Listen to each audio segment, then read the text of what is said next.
Gracias, señor presidente, colegas asambleístas. La Comisión de Gobiernos Autónomos Descentralizados ha presentado un informe que ha merecido un amplio análisis y debate, y les entiendo que es una tarea bastante complicada. No es sencillo recoger todos y cada uno de los criterios y legítimas aspiraciones que tiene el pueblo ecuatoriano a través de una ley que permite precisamente estar en cercanía a los problemas y a posibles soluciones que demandan las poblaciones tanto urbanas como rurales, y especialmente las que se asientan en la marginalidad. Ley que fue aprobada en el año 2010, en octubre, con 14 años de vigencia y que ya recibió una reforma en el año 2014. Pero como las leyes necesitan estar actualizándose, modernizándose por la serie de competencias y atribuciones que han sido trasladadas paulatinamente por el gobierno central, los gobiernos autónomos descentralizados, hoy se requiere una ley robusta, eficiente y que permita cumplir los roles de los gobiernos autónomos descentralizados. Solamente para recordarles cuáles son las competencias, tres de ellas nomás, de las últimas que podemos acordarnos. Quien tenía la competencia de tránsito eran precisamente organismos técnicos manejados desde el gobierno central y hoy está trasladados a los gobiernos autónomos municipales. El tema de los bomberos o gestión de riesgos, antes eran manejadas por el Ministerio de Bienestar Social en su tiempo y hoy son competencias de los gobiernos autónomos descentralizados. El tema de riego, lo propio, manejaba el Instituto Ecuatoriano de Recursos Hídricos en su tiempo y hoy se trasladaron a las prefecturas con competencias, pero a veces sin recursos.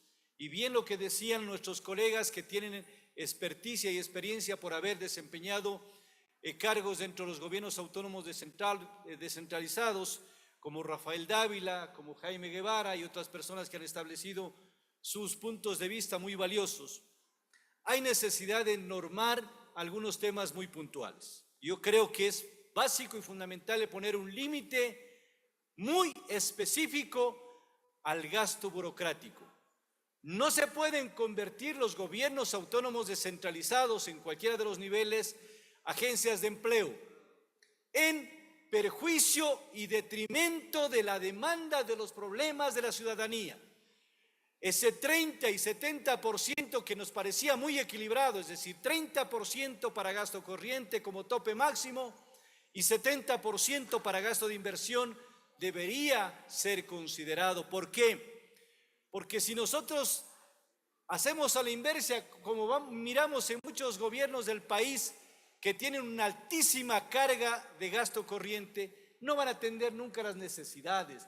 No van a poder atender las necesidades de saneamiento ambiental, agua potable, alcantarillado, electrificación, bordillos, vialidad, regeneración urbana, parques.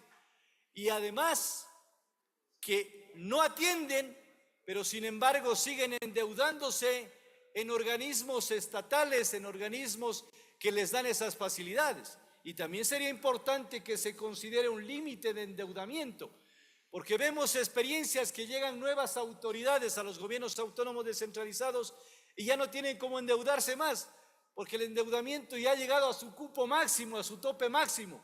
Entonces sí, tiene que haber ese equilibrio también y priorizar y planificar en qué se invierte, porque vemos a veces que la calidad del gasto público de los gobiernos autónomos descentralizados no refleja la realidad.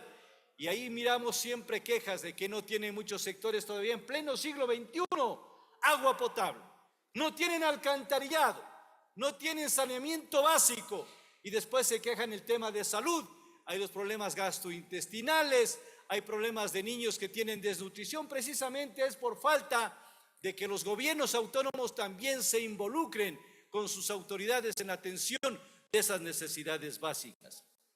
A mí me preocupa algo que estaba mirando en este proyecto, que se trata de que también los gobiernos autónomos descentralizados apoyen a las universidades públicas a su mantenimiento.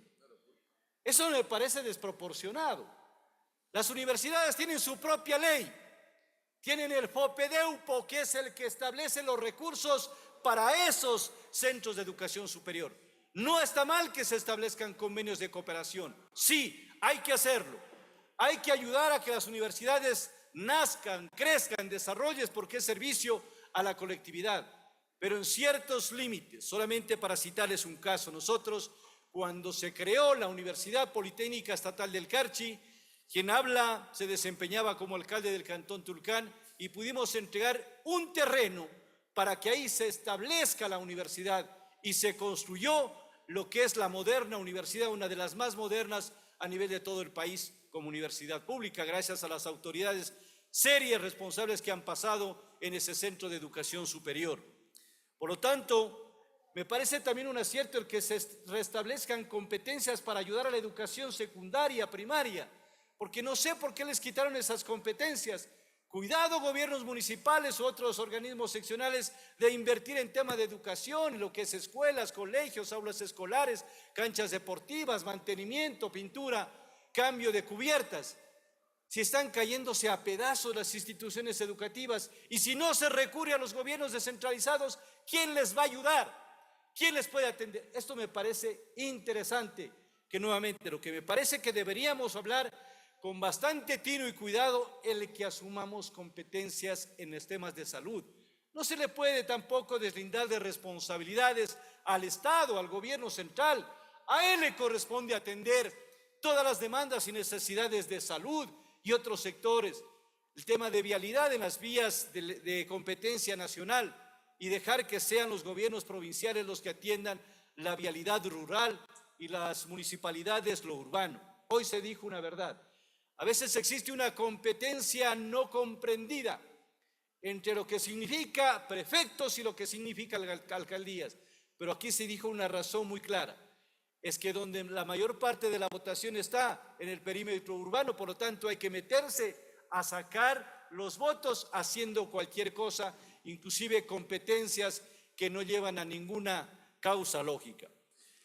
Hoy se disfrazan en los gobiernos provinciales también o se maquillan el tema con pagos de servicios profesionales y se les pide facturas para que la Contraloría no les pueda detectar de que se está gastando en temas del gasto corriente. Por lo tanto, es importante también que se tome en cuenta las competencias claras de los gobiernos autónomos descentralizados, estimado presidente. Yo sé que el tema es muy amplio y va a haber el tiempo suficiente, no voy a cansarlo porque yo soy muy respetuoso de ello.